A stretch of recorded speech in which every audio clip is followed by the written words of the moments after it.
Now, something Mazda really prided themselves with this new Mazda 3 is the absolutely stunning interior. Just taking a look at the door panels, it's definitely something much more upmarket than what you're paying. You can see we have nice layers of materials over here. We have nice soft touch injection mold plastic. We have this nice leather stitching in this beautiful red. And this is real metal right here. This is not plastic. Whole nice metal strip on the door. Again, soft touch material, stitched leather, and then again, this is not cheap plastic either. You can hear it. It sounds a little bit hollow and cheap, but feeling it, it has a nice soft premium touch to it, something more like a BMW. And you can also see right here, we have the nice metal speaker grills from Bose. So now we're inside the new Mazda 3. Let's close the door. Really nice solid thump with this new platform too. Now you can see really more of the beautiful design Mazda did with this interior. Now looking at the door panel again, we have this nice leather stitching, and it really does a nice job of continuing into the dash, kind of like an infinity style here. A lot of automakers try to combine the dash and the door, and it really doesn't work because you have these panel gaps and it doesn't look very good, but I'm really impressed with how Mazda did this here. Now, looking at the interior overall, you can see the new steering wheel. It's a really nice sporty design, something you would see on like an Alfa Romeo. Some people are saying Porsche. I don't really see the Porsche too much, but it really is sporty. It's really nice grip, not too thick, not too thin.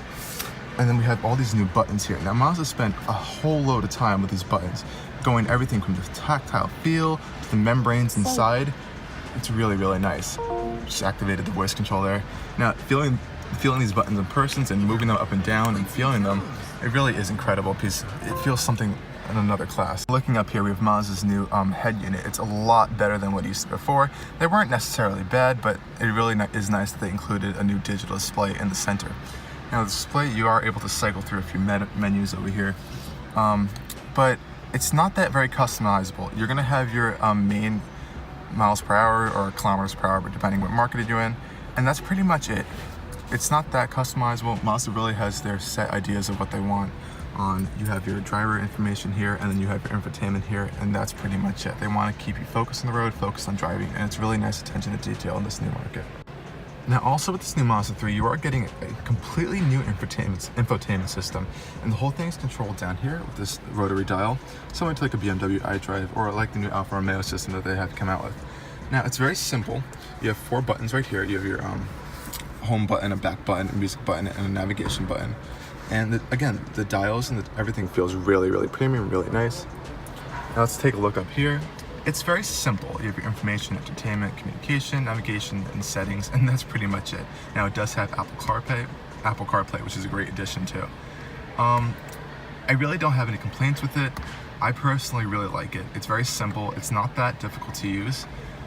Now, one of the big things people are talking about is that it's not a touchscreen. And I'm going to tell you why that's a really good thing. Now, again, like I said before, Mazda has very split ideas on where they want. They want your driver information here, and they want your infotainment system here.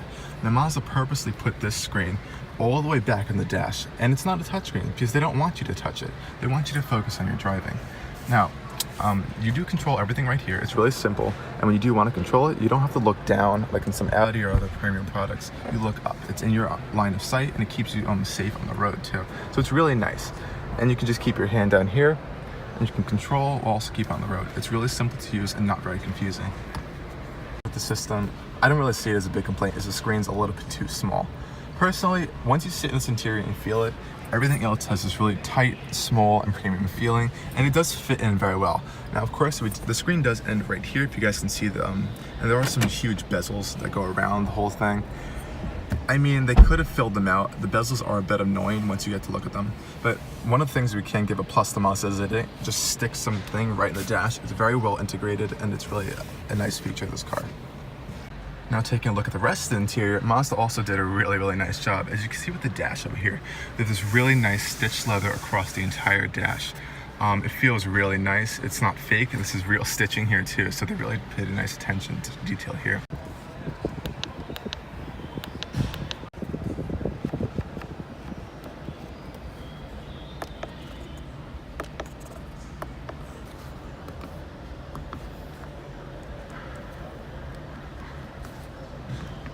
Taking a look at this section, it's really nice that Mazda actually included a separate section for their climate controls.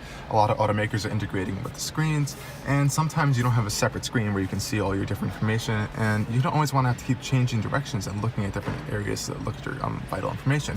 Now, taking a closer look at this, you see this nice metal strip that goes across and runs across horizontally in the interior, giving it a much wider and more premium look.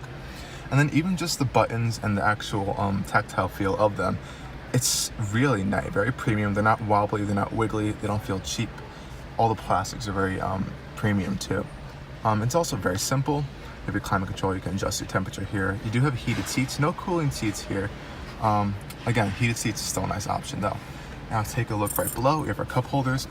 And Mazda did a really good job of putting the cup holders here instead of the old Mazda 3, which they were right here. And it was a bit confusing in this space because you couldn't really put your arm around and you kept hitting it, and it wasn't really good, especially with the manual model.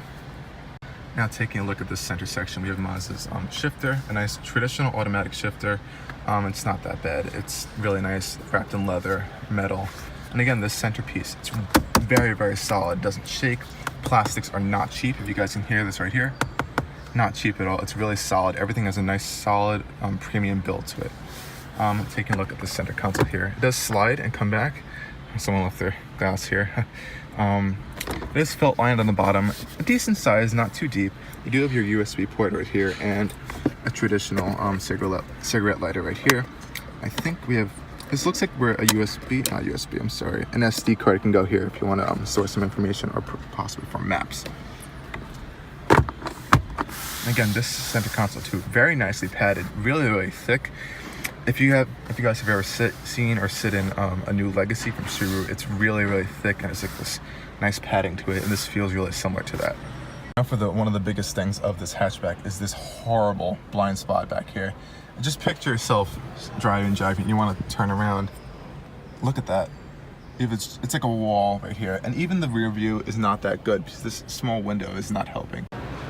Now we're coming looking at the rear. Now, we don't get these nice Bose speaker grills that we do get in the front and the rear. They are plastic right here, but again, we do get this really nice stitching in the doors, the nice metal trim, so it's not that much of a drawback, but it is a little bit of a cost-cutting feature right there. Now the interior is, if you can see, it's a little bit small.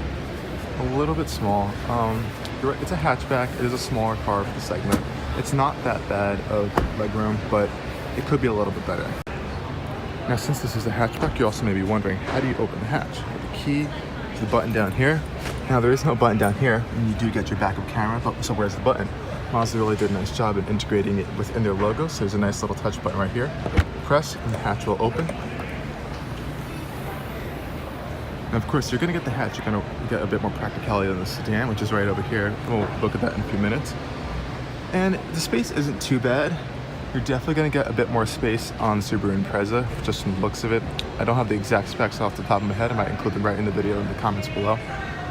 But overall, it's really nice. Deep pockets, you have LED lighting over here. And of course, the seats do split 60-40. Is this power? No, it's not power. It's actually not that common in the segment anyway. Nice solid thump right there.